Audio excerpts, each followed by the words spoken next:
Jadi banyak orang dia gali dulu, dia punya kebutuhan, baru uangnya datang untuk memenuhi kebutuhan. Makanya uangnya tidak berkembang. Oh. Ya, itu yang saya lihat. Jadi kayak banyak sekali orang menciptakan uang itu karena kepepet, karena ada kebutuhan baru dia ciptain, ada kebutuhan dia ciptain. So the programnya adalah dia perlu punya alasan untuk menciptakan uang. Iya. Yang di tanganku ini, gitu kan. Misalkan saya mau beli nih, saya cuma tanya gini, kalau saya membeli barangnya, kalau saya beli kamu, apakah kamu kontribusi uang untuk saya? Enggak. Mungkin udah milik Mas. Aku yang benar adalah ini, kamu salah ini. Dan dia gunakan itu untuk melawan. Melawan itu hanya memperbesar energi melawan. Karena mungkin kita nggak sadar dalam kehidupan, kita tuh sering kayak orang tua, mungkin ya, dia suka merasa diri dia benar. Dia menyalahkan antara suami istri, menyalahkan anak, gitu kan. Energi untuk menjadi benar. Dan energi untuk menjadi itu salah. Nah, itu yang kita nggak sadar kita bawa. Ci, menarik. Soal energi, kita kan bisa merasakan gitu ya, saat kita ngambil keputusan, iya kok ringan ya, kok enteng ya, kok plong, itu berarti memang tanda-tanda yang baik gitu ya, kira-kira ya? Pertama, yes, tanda-tanda yang baik. Terus yang kedua, ada lagi Mas. Jadi ada orang yang, saya dulu pernah punya pengalaman, saya sampai cicil kelasnya Mas. Saya cicil kelasnya, di awal-awal ya. Saya cicil kelasnya, saya pakai kartu kredit, saya cicil. Nah, begitu jatuh tempo, uangnya datang. Nah, ketika saya sharing, ada orang yang bilang, Vena, gue ikut kelas juga, gue pakai cicilan, pakai kartu kredit, begitu jatuh tempo, uangnya nggak datang. Jadi, aku nggak bikin itu semua sama loh untuk semua orang. Kenapa? Karena banyak sekali energi kita yang meng-cancel dalam perjalanan. Gitu. Jadi, begitu jalan, misalkan dia nyesel, itu dia meng-cancel. Nah, sebelum nanti kita masuk keseruan kelas money awareness yang selama 3 hari nih, nanti malam kan hari terakhir gitu. Aku pengen sedikit konsultasi. Ini masalah pribadi barangkali ya. Dulu, aku pernah dikasih program atau data sama guruku. Salah satu guruku tempatku belajar gitu. Waktu aku disuruh gali tanah, lubangnya sekian, diameter sekian, kedalamannya sekian gitu. Silakan gali berapa gitu di pekarangan gitu. Waktu itu aku menggali 3 aku gali. Terus kemudian pas waktu musim penghujan gitu, berapa yang digenangi air? 3. Kalau kamu gali 2, ya 2. Kalau 1, 1. Kalau nggak gali, enggak gitu. Ya udah, rezeki itu kayak gitu. Kamu gali aja kebutuhan dulu, ya nanti dia akan datang. Gitu kan. Itu tuh nempel di otak saya. Setelah nempel di otak saya, menjadi sebuah belief system gitu ya, jadi sebuah keyakinan yang mengakar kuat dalam tubuh saya. Terus seolah-olah sekarang tuh yang terjadi, misalnya saya ada kebutuhan besar, besar banget, yang itu kemudian harus butuh diangsur misalnya. Itu tuh justru rezeki yang datang tuh bisa 2-3 kali lipat.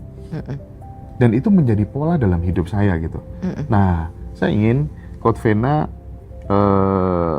melihat ini nih fenomena apa, atau perlu saya teruskan aja karena polanya udah begitu, atau memang ini sebenarnya juga bisa digeneralisir menjadi pengalaman hidup banyak orang ketika kemudian data itu udah masuk terlebih dahulu. Gimana, Coach? Sebenarnya ketika tadi programnya adalah menggali, terus dia datang, berarti kita menciptakan kebutuhan, makanya uang datang. Ya, so uang itu berarti untuk kebutuhan, bukan uang itu untuk dikembangkan. Betul. Perbedaannya itu. Jadi banyak orang dia gali dulu, dia punya kebutuhan, baru uangnya datang untuk memenuhi kebutuhan. Makanya uangnya tidak berkembang. Ya, itu yang saya lihat. Jadi kayak banyak sekali orang menciptakan uang itu karena kepepet, karena ada kebutuhan baru dia ciptain, ada kebutuhan dia ciptain. So the programnya adalah dia perlu punya alasan untuk menciptakan uang. Iya. Akhirnya untuk kebutuhan itu aja. Betul. Gitu ya. Dan dia tidak menggunakan uang untuk bersedia memiliki uang dan tidak bersedia untuk mengenerate more money, more uang gitu. Jadi ya uang itu karena dia butuh uang karena ada alasan. Kita dari kecil mungkin dididik ya, kita minta uang, buat apa? Gitu. Jadi kita terbiasa dengan pola, saya perlu ini baru dikasih uang. Nah, ada nggak satu tagline hidup gitu, yang kemudian tuh bisa dipegang dan bisa diimplementasikan teman-teman semuanya yang nonton, dengan tagline itu, uang kita tuh jadi berkembang, jadi tak terhingga gitu, barangkali gitu. Even apapun pekerjaanmu gitu, yang penting kita syaratnya ini gitu, gimana? Sebenarnya cuma kesadaran ya sama uang ya. Yang kedua bersedia kaya dan bersedia dijudge. Emang banyak orang yang nggak bersedia kaya? Banyak. Contohnya? Contohnya, Mas kalau punya uang buat apa? Misalkan Mas dikasih uang nih, tiba-tiba datang sekian M. Berapa? Apa yang dilakukan? Ya berapa dulu? Ya misalkan sekian M gitu kan. Terus apa yang dilakukan?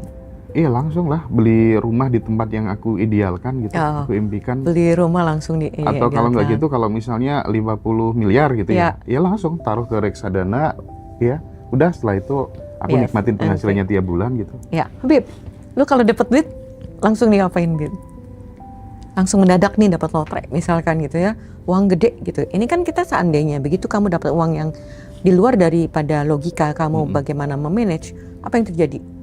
Otaknya langsung jalan, apa? Beli aset, beli rumah, gitu kan? Jalan-jalan, traktirin temen, bantuin orang. Pernah nggak kita ngobrol sama uang yang mau dikemanain? Nggak pernah. Nggak pernah. Karena programnya adalah begitu datang uang keluar, begitu datang untuk kebutuhan. Karena diajak ngobrol juga uangnya diem aja. Enggak Mas. Bagi saya, bagi Coach Vena bisa jawab, bisa belum bisa jawab. Kamu gila ya ngomong sendiri sama uang ya? Iya banyak orang nggak ngerti ngomong sama uang. Sebenarnya kita sehari-hari udah ngomong. Sehari-hari contoh ketika kita ngelihat uang, aduh kamu kok dikit, itu kita lagi ngobrol sama uang. Iya enggak? Iya. Kok nggak datang-datang, itu kita lagi ngobrol gitu sama uang. Kita nggak pernah say, hey thank you, gitu ya. Terus kita ngecek misalkan aku mau beli barang ini, kira-kira kalau aku beli ini contribute lagi nggak secara energi sebenarnya? Ya, praktek ngomong sama uang gitu. Iya, praktek ngomong sama uang. Gimana? Kalau saya selama ini kalau katanya Ustadz Nasrullah, siapa yang nulis buku Magnet Rezeki itu, misal lagi macet nih di mobil macet nih, waduh jalanannya penuh kayak saldo rekeningku, ya sebatas itu aja gitu. Iya. Boleh saya pinjam itu kotaknya? Iya. Ya, oke, yes. Contoh nih ya, misalkan saya punya uang, terus saya tanya, karena bukan berarti itu barang bagus atau jelek ya, bukan mahal atau murah, just ini kan cuma barang. Nah, ketika orang menciptakan barang, dia ada intensi nggak? Ada dong. Ada, intensinya untuk apa? Ya kegunaannya contoh ini, itu. Yes, kegunaannya gitu kan. Oh saya mau menciptakan yang bagus gitu kan, supaya apa ya suaranya atau segala macam. Berarti kan barang ini terisi intensi. Ya, betul. Ya, berarti ada energinya kan. Nah, kita bilangnya entitas. Oke. Ya. Nah, sekarang misalkan saya cek nih. Entitas tuh nggak harus itu ya? Nggak harus orang yang meninggal gitu ya. Nah, itu entitas itu adalah keberadaan sebenarnya. Gitu. Oke. Nah, kalau saya kan body gesture ya, pakai kinesiologi. Kalau yes-nya saya tuh badan saya ke depan, kalau no badan saya ke belakang. Oke. Terus saya biasa tanya, yang di tanganku ini, gitu kan. Misalkan saya mau beli nih, saya cuma tanya gini, kalau saya membeli barangnya, kalau saya beli kamu, apakah kamu kontribusi uang untuk saya? Enggak. Mungkin udah milik Mas. Jadi saya nggak beli. Yang lain ada nggak merek yang lain coba? Merek yang lain Mas? Yang kantong hitam. Apa? Atau sesuatu, iya itu yang dipegang. Yes. Atau ini nih. Ya, sesuatu yang lain. Ya. Kinesiologi. Ya, kinesiologi. Kinesiologi. Apakah yang ada di tanganku ini kalau aku beli kamu kontribusi uang nggak untuk aku? Maju dia bang. Oh, belakang lagi. Dia belum tentu cocok sama saya. Mungkin cocok sama Mas, tapi belum tentu cocok sama saya. Yang tadi yang hitam. Yes. Coba. Oke. Kalau saya beli yang ada di tanganku ini akan kontribusi uang nggak? Kurang lebih. Sosok. Gitu. Itu nggak dibuat-buat ya? Nggak. Setiap orang bisa coba. Dibuat adalah ketika kita nggak netral. Tapi ketika misalkan saya suka, nah, and then saya cek, itu bisa jadi asumsi saya. Karena saya udah suka. Tapi kan this is just natural. Gitu.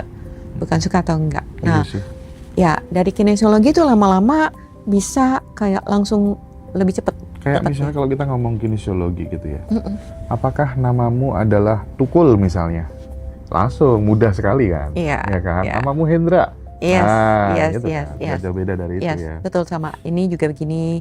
Cuman kalau tadi kan bagus ya kepada dipakai dasar untuk ngambil keputusan, kita nggak perlu bingung-bingung konsultasi kemana-mana gitu ya, Ci. Sebenarnya asal dia bisa bedain mana pikiran, mana yang bukan pikiran. Itu saya butuh latihan 3 bulan. Itu butuh latihan. Untuk melepaskan judgment. Cuman kadang yang ngawur, sorry to say gitu ya, banyak guru-guru spiritual itu yang setelah aku tanya ke dalam, setelah aku ukur pakai meteran ini itu gitu ya, meterannya kan macem-macem, ada soul ini, ada level ini segala macem gitu. Itu tuh kita kadang sebagai murid tuh gila ini egonya atau guru sejati yang ada di dalam diri. Setelah aku tanya guru sejati di dalam, ternyata kamu dulu istriku di kehidupan yang lampau. Ya. Banyak kan? Ya. Nah kalau pakai present kita bisa cek is that true or lies. Dalam hati kita bisa tembak dan kita bisa tahu dia energinya the lies atau the truth. Iya, keren. Iya, itu namanya kita present sama energi di balik kata-kata dia. Iya, balik lagi adalah kita harus latihan present, teman-teman. Iya, ya. Menjadi present sama berusaha present itu beda. Beda dong. Kalau berusaha adalah aku tidak mau present tapi aku mengharuskan diriku present. Oke, kalau yang langsung present menjadi present. Itu aja, nikmatin. Flowing langsung. Nikmatin gitu ya? Tubuh kita. Oke. Iya, saya biasanya menikmatin, saya merasakan ini loh. Ya, nempel ya. Saya nempel. Atau kalau nggak gitu, ngerasain ini semua aja. Atau kalau nggak gitu, nafas. Yes, nafas. Atau misalnya juga bisa masuk ke tubuh esensi kita yang paling dalam ke akarnya gitu. Tapi ini agak-agak susah sih memang yang. Iya, sentuhan aja, sentuhan. Kita ngerasain sentuhan. Kita ngerasain skin tubuh kita, material yang ada di kulit. That's more present. Iya, gitu. Terus kalau tadi soal apa? Nanti malam kan kelas terakhir. Kita kelasnya 3 hari teman-teman. Money awareness itu 3 hari. Jadi 3 hari Zoom bersama Coach Vena.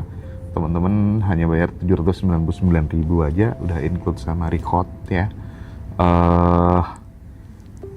Gimana keseruan kelas 2 hari yang lalu ya? Kalau nanti kan hari ketiga gitu, bisa di-share ke teman-teman. Dan kelas akses itu kayak money awareness itu sebenarnya tidak ada buku baku sebenarnya. Kita melihat energi dari teman-teman, ask the question, clearing, ask the question, clearing, bawa awareness, bawa kesadaran. Yang kemarin ada satu energi yang menarik, Mas. Itu sebenarnya energi yang menarik dan aku seneng banget dapat energi ini. Tahu nggak Mas apa? Apa tuh? Pengabdian. Pengabdian kalau kita salah gunakan, kita mengabdi kepada kemiskinan. Oh, maksudnya? Ini kan energi doang, Mas. Yang kita ngomong kalau di kita tuh kayak just the energy kan. Basicnya adalah energi. Jadi kalau misalkan kita mengabdi, kayak kemarin dia bilang, oke, saya mengabdi kepada sesuatu dan segala macam. Saya bilang, oke, kalau kamu pakai energi mengabdi, apakah tanpa sadar kita mengabdi terhadap penderitaan, mengabdi terhadap kesusahan, mengabdi terhadap ketidakberdayaan, itu mengabdi loh.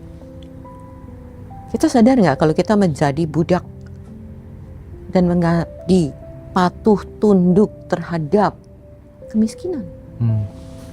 Contoh itu yang tadi aku bilang, kita selalu mengeluh, itu kita mengabdi sama energi mengeluh. Iya. Kita menjudge, kita mengabdi loh sama energi untuk selalu menjudge, dan kemudian kita wariskan lagi gitu loh. Jadi kita banyak sekali hidup yang kita pikir sadar tapi sebenarnya nggak sadar. Kita kecanduan bahkan terhadap energi itu.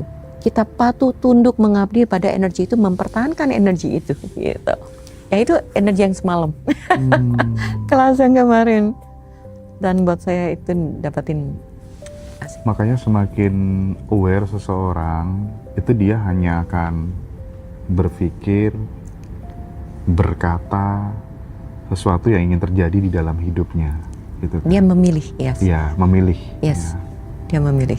Ya, hanya ketika kita udah belajar, kita tidak lagi kecanduan dalam judgment itu, tapi sadar ada sesuatu dan kita bisa memilih realita yang berbeda. Karena ketika kita memilih realita yang ringan, kita bukan memerangin. Banyak orang memerangin, banyak orang menggunakan fight, energi, melawan. Ya, kayak misalkan Aku yang benar adalah ini, kamu salah ini. Dan dia gunakan itu untuk melawan. Melawan itu hanya memperbesar energi melawan. Karena mungkin kita nggak sadar dalam kehidupan, kita tuh sering kayak orang tua mungkin ya, dia suka merasa diri dia benar, dia menyalahkan antara suami istri, menyalahkan anak gitu kan, energi untuk menjadi benar dan energi untuk menjadi itu salah. Nah itu yang kita nggak sadar, kita bawa dari lingkup kecil udah ke bawah. Lingkup dengan partner bisnis mungkin akan bisa seperti itu dengan pasangan, terus kemudian dibawa lagi kepada lingkungan yang lebih besar, apalagi kalau udah bicara tentang antar kepentingan gitu. Jadi yang dipakai aku cuma lihat ini energi ya, energi untuk merasa benar dan salah gitu. Dan kalau kita menyalahkan dia, kita tahu dia salah dan kita menyalahkan, bukankah memperbesar energi salah gitu, dan kita jadi budak dari energi salah jadi besar. Nah biasanya aku suka ganti, aku tidak menyalahkan tapi aku kayak being allowance. Kalau dia tanya aku salah atau enggak, baru aku ask kembali, bertanya kembali, oke, apa yang kamu mau, bagaimana bisa menjadi lebih baik. Kalau kita kembali menyalahkan, energi itu makin besar dan dia nggak keluar, dan saya juga terlibat dalam collective unconsciousness. Oke, collective unconsciousness. Yes. Nah, tapi kan bagaimanapun juga variabel orang menjadi mudah dalam konteks peluang, rezeki, uang itu kan variabelnya banyak. Betul banget. Iya, betul. Bukan hanya kesadaran soal uang aja gitu ya. Yeah. Karena aku melihat teman-teman tuh yang mudah bangkit dari keterpurukan, itu salah satunya dia memiliki tingkat kepercayaan diri di atas rata-rata ketimbang yang lainnya. Aku melihat dan menyaksikan itu gitu. Sehingga nggak bisa sukses tuh hanya 1-2 faktor tuh nggak bisa gitu. Ada keberuntungan, ada kerja keras segala macam gitu. Sepakat gak dengan hal ini ya? Yes, faktornya itu banyak. Banyak yang kecanduan dalam penderitaan dan dia merasa bahagia ketika dia kuat dalam melewatin penderitaan. Ya, banyak loh orang yang lebih bangga saya nothing to be something daripada everything is. Oke. Tapi kembali lagi soal kepercayaan diri tadi, bagaimana menstimulus bagi orang-orang yang memang self image-nya masih rendah. Ini supaya kemudian didorong bisa naik gitu ya, makin cinta sama dirinya, makin pede, mungkin dengan cara-cara mengingat glory from the past-nya atau bagaimana? Itu gimana sih? Begini Mas, banyak orang yang ingin menjadi baik. Jadi dia membuktikan sukses, dia kayak punya janji, aku pengen buktikan aku sukses untuk dihargain. Ya, ketika dia pengen buktikan sukses, sebenarnya energi dia yang dia pakai apa? Saya belum sukses. Yeah. Jadi saya pengen buktikan sukses. Ya. Saya belum sukses itu pun kebohongan yang dia tanam ke dalam diri dia. Dia implant program itu. Itu berlaku juga mungkin buat afirmasi dong. Bisa jadi. It's not afirmasi, aku mau kasih tahu dulu cara kerjanya dulu nih. Oke. Ya. Jadi ketika dia pengen buktikan dia sukses, sebenarnya dia yakin diri dia belum sukses. Oke. Nah, kalau biasanya kita clearing nih, ini di class foundation nih, kedalamannya. Semua energi pengen membuktikan kamu sukses, dilepasin. Semua energi kamu percaya kamu belum sukses, dilepasin. Agar pesona kamu yang aslinya muncul. Karena pesona kita itu udah sukses. Tapi kita percaya kita belum sukses, sehingga kita pengen buktikan kita sukses. Jadi kita kayak pakai 2 personality di sini. Dia merasa diri dia belum baik, aslinya dia baik, dia merasa diri dia belum baik, jadi dia perlu melakukan segala sesuatu untuk menjadi baik. Jadi dia percaya, jadi dia menggunakan energi untuk melawan diri dia sendiri. Oke. Ya, itu. Jadi there's 2 energi yang kayak perlu dilepaskan. Ini topeng-topeng sebenarnya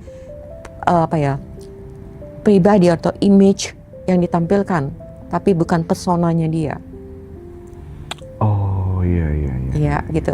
Kalau pesona itu adalah the real-nya dia. Kayak misalkan saya perempuan, saya nggak perlu buktikan diri saya perempuan. Karena saya sudah yakin saya perempuan. Kalau saya pengen buktikan diri saya perempuan, Habib mungkin bertanya-tanya, kenapa ya dia selalu pengen buktikan dia jadi perempuan? Karena saya nggak yakin saya perempuan. Jadi saya pengen buktikan sama kamu kalau saya perempuan. Tapi kalau saya perempuan, saya nggak perlu buktikan.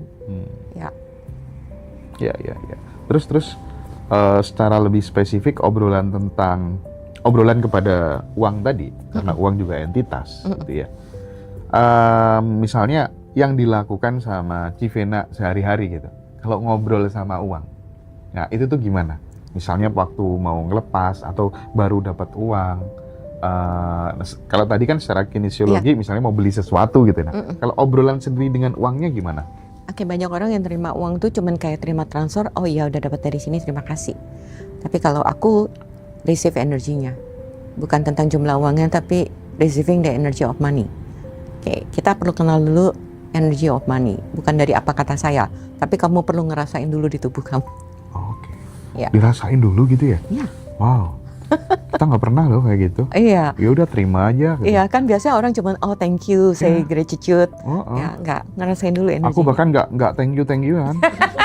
Masuk kan, masuk langsung ini masuk sana gitu. Ya, udah setelah itu habis.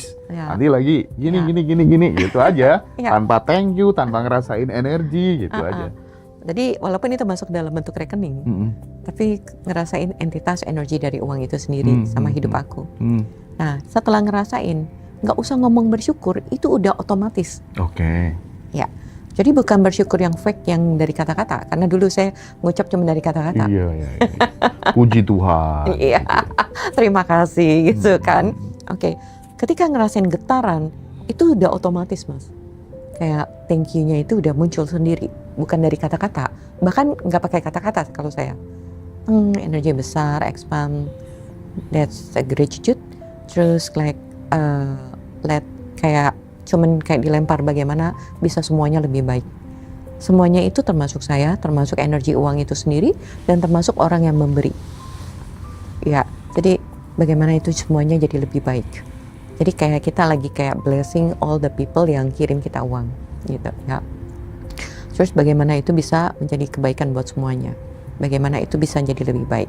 Oke, dan kemudian kalau misalkan biasa saya kasih ke diri saya punya rekening khusus buat diri saya yang nggak bisa dipakai untuk apapun.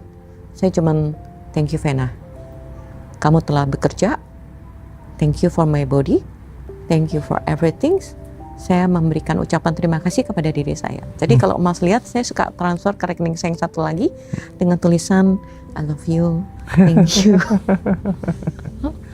Manfaatnya apa buat Civena sendiri? Itu meng-appreciate my body. Itu nggak diapa-apain sama sekali atau dipakai untuk mem-VVIP-kan diri? Nggak dipakai. Nggak dipakai? Yes, untuk membangun relasi saya dengan uang. Oh. Ya, jadi saya punya rekening khusus yang dimana saya ngebangun relasi saya dengan uang. Jadi saya thank you for my body, saya thank you for my skill, for everything yang ada dalam diri saya yang udah Tuhan kasih buat saya. Dan jadi saya membangun relasi.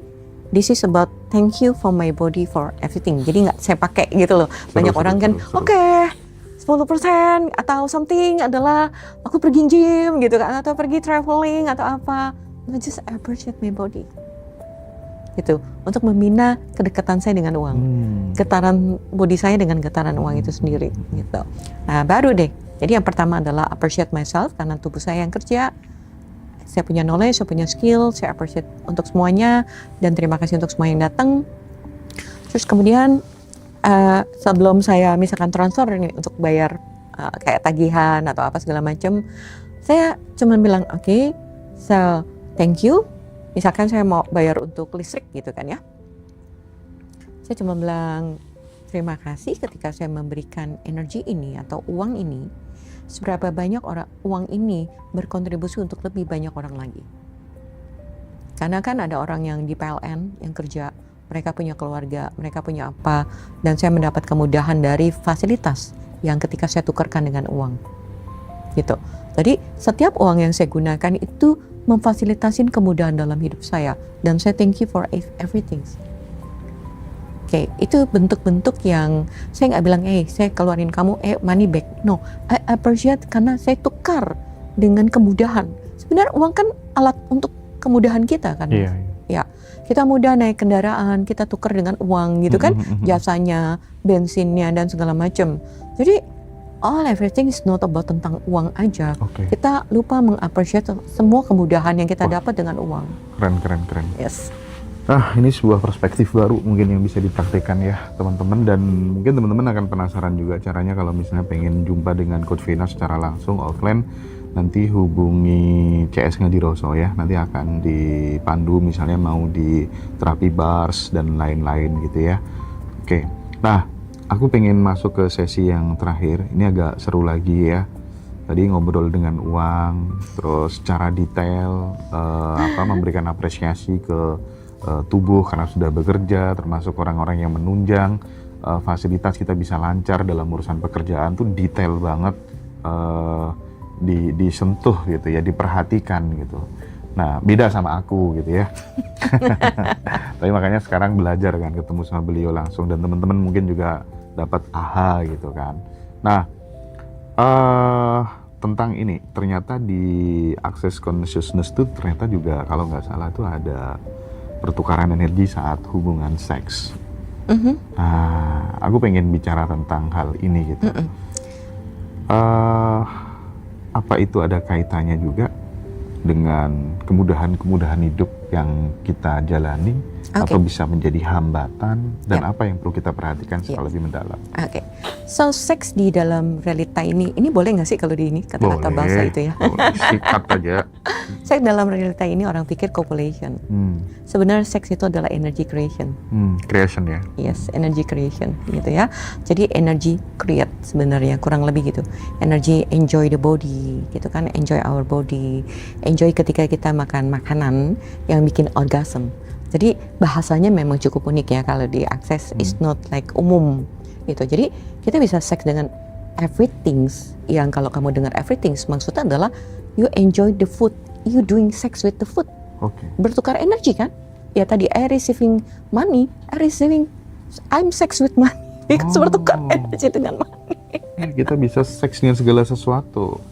Pertukaran energi yang tadi aku bilang. Cuman kalau di Access memang bahasanya cukup unik gitu, makanya banyak orang yang salah paham dan nggak ngerti. Dia pikir ngajarin seks bebas. Ya makanya aku bilang mereka yang bicara tentang itu adalah mereka yang merasa mengerti. Tapi kalau aku ya karena aku belajar dan aku tahu gitu. Ketika kita duduk di pantai, and then ketika angin semilir dan kaki kamu di pasir, you enjoy the sex with pasir. You enjoy the sex with the wind. That's all the creation, Tuhan creation. Dan kita menikmatin. Banyak dari kita tidak menikmatin energi itu. Itu pertukaran energi semua, Mas. Kita membelai tubuh kita. We love our body, gitu. Kita receiving money. Yang tadi aku bilang aku keluarkan uang dengan PLN. Masa aku seks dengan PLN? Yes. Kalau di dalam kata seks dengan pertukaran energi itu aku receiving kemudahannya. Aku thank you, aku receiving kemudahannya. Aku enjoy the plan gitu. Aku makan yang membuat tubuhku kayak enak banget. I'm doing sex with the food.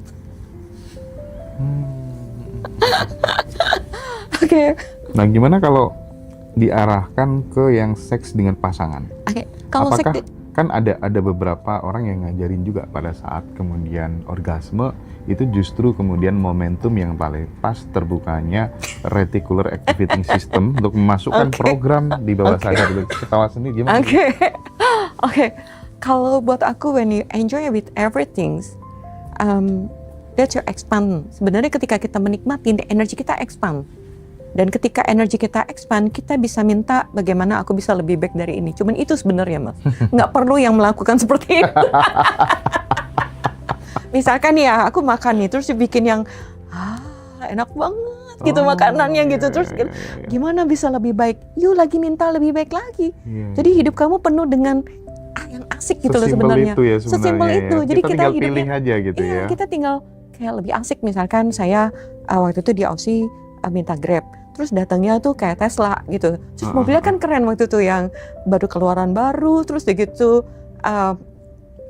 like semuanya kayak komputer. Terus kacanya sampai ke atas gitu, nggak ada batas dan semua. Terus aku bilang, tubuhku kan asik tuh, Mas. Ketika lagi duduk tuh. Ketika lagi duduk asik, itu lagi aku orgasme loh dengan si mobil itu.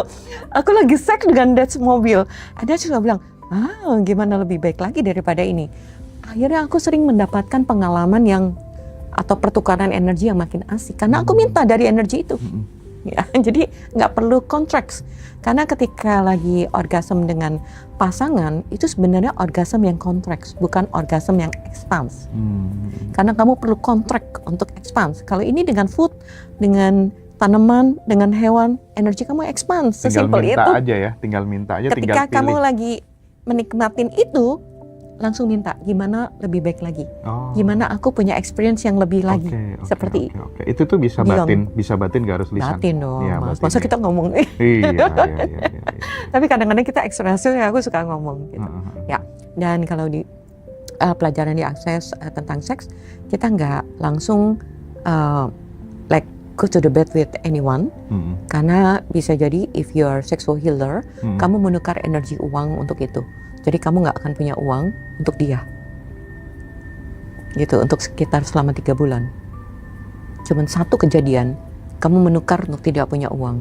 Kamu mengambil penderitaan dia, kamu menderita dan nggak punya uang, dan kamu malah membuat, jadi kayak menukar energi sehingga dia bisa menciptakan uang, gitu. Tapi bisa nggak sih diambil sebuah conclusion bahwa ya makanya wajar dong orang yang hidupnya tuh selalu dipenuhi dengan rasa syukur itu dia bisa naik terus gitu, bisa makin bahagia gitu. Kalau dia selalu memiliki pilihan. Ya. Tetap kembali lagi soal pilihan tadi. Pilihan, karena setiap saat kita hidup kita selalu memilih. Kita milih, kita bertanya. Makanya waktu lagi ada orang bilang, Akses bebas banget, sama makanan aja I do sex. Sama money I do sex. Sama my job I do sex. I enjoy my, ya kayak misalkan saya menikmatin kalau saya ketika fasilitasin, I do sex with the people. Ya itu sesimpel itu sebenarnya. Tapi yang paling benar itu seks bebas atau seks tidak bebas? Ini tergantung nih, Mas. Aku seks bebas dengan everything, bukan copulation, tanda kutip nih.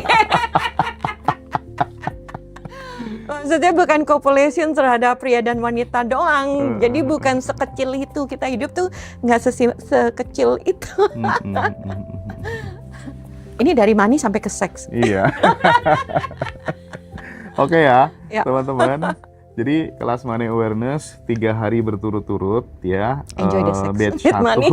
Batch 1 udah jalan, nanti batch selanjutnya di bulan Juli mungkin kita akan info ke teman-teman. Silakan hubungi kontak person yang sudah disematkan, hubungi admin Ngaji Roso. Ya pengen ketemu offline secara langsung, nanti juga silahkan bisa komunikasi, akan kita fasilitasi.